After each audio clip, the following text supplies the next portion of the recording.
पिता परमेश्वर, हम आपको हृदय से धन्यवाद देते हैं हमारे प्रिय भाई कौनल जी के जीवन के लिए। एक लंबी जीवन अवधि आपने उन्हें दिया और पिता परमेश्वर एक अच्छा नाम भी दिया कि उन्होंने परमेश्वर पिता अपनी कलीसिया के लिए, समाज के लिए और परमेश्वर पिता जिस दल से वो जुड़े हुए थे उसके लिए भी वे निष्ठावान रहकर उन्होंने अपने कार्य को किया। और पिता परमेश्वर एक पिता, एक पति और परिवार के हर एक उत्तरदायित्वों का निर्वाह उन्होंने प्रभु विभिन्न आयामों में किया है। हम उनकी सेवकाई के लिए जो उन्होंने विभिन्न क्षेत्रों में किया, आपको हृदय से धन्यवाद देते हैं और आपसे निवेदन करते हैं विशेषकर मिसेस शौमिल के लिए और उनके बच्चों के लिए, भाइयों के लिए, बहनों के लिए जो निश्चित रूप से आप दुखित हैं, तमाम रिश्तेदारों के लिए प्रभु आप सभी को अपनी असीम शांति को प्रदान कीजिए। और हम विश्वास करते हैं कि जब आप बादलों पर आएंगे तो प्रिय भाई उस समय परमेश्वर पिता उठेंगे और प्रभु आपके साथ बादलों में मिलेंगे। यही हमारा एक मसीही विश्वास है प्रभु, जो हमें हमेशा विश्वास और आशा को देती है। और इस आशा के केंद्र के लिए प्रभु हम आपको हृदय से धन्यवाद देते हैं कि जब आपने पुनरुत्थान को प्राप्त किया है तो हम सभी भी एक दिन जी उठेंगे।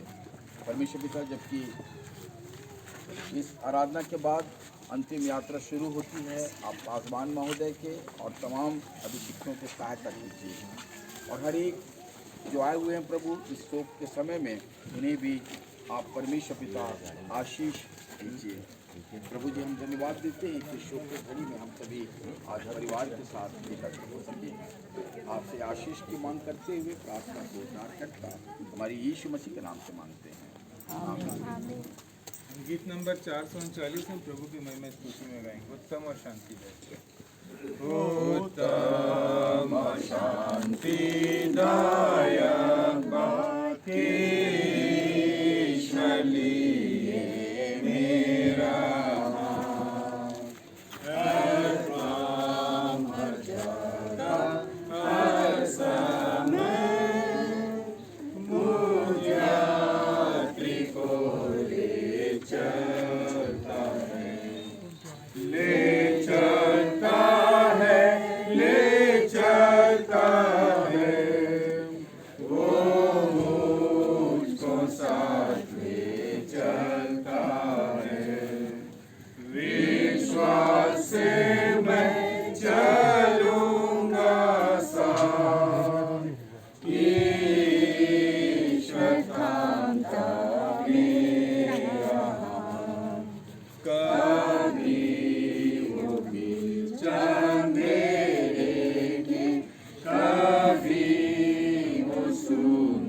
समय के लिए जो परमेश्वर के शांतिदायक वचन है उसे पढ़ लेंगे, जो पाया जाता है 2 कुरिन्थियों उसका 5वां अध्याय 1 से लेकर 5 पद तक। मिस्टर अनिल लूकस वचन के पढ़े जाने में हमारी अगुवाई करेंगे।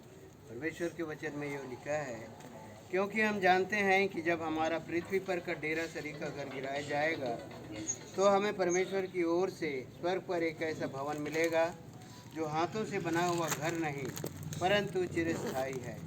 इसमें तो हम कराहते और बड़ी लालसा रखते हैं कि अपने स्वर्गीय घर को पहन लें, कि इसके पहनने से हम नंगे ना पाए जाएं। और हम इस डेरे में रहते हुए बोझ से दबे कराहते रहते हैं, क्योंकि हम उतारना नहीं वरन और पहनना चाहते हैं, ताकि वह जो मरणहार है जीवन में डूब जाए। जिसने हमें इस बात के लिए तैयार किया है वह परमेश्वर है, जिसने हमें बयाने में आत्मा भी दिया है। परमेश्वर वचन के बड़े सुने समझे जाने पर ये समय होगा कि हम परमेश्वर के शांतिदायक वचन को रेवरेंड टेस्टुप्पो के द्वारा से हम सुनेंगे।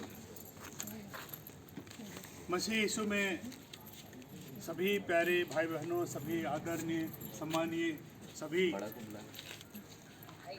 भाई बहनों को आज ब्रदर सामुएल के घर के प्रांगण में उपस्थित हुए हैं, आप सबका मैं फिर से सबको नमस्कार कहता हूं, जय मसीह की कहता हूं। कोई आज का दिन को या इस समय को कोई कल्पना भी नहीं किया होगा कि आज किस दिन में, आज किस दोपहर में, सुबह में हम हमारे इस परिवार के साथ इस प्रकार की शोक की सभा, इस प्रकार की दुख की सभा में हम लोग सम्मिलित हो सकें। परंतु ये परमेश्वर की योजना है, परमेश्वर की इच्छा है और इसलिए आज हम लोग एकत्रित हुए। परमेश्वर ने हमारे इस प्यारे भाई को एक लंबी आयु, एक दीर्घ आयु प्रदान किया है, इस बात के लिए धन्यवाद देते हैं। मुझे याद होता है जब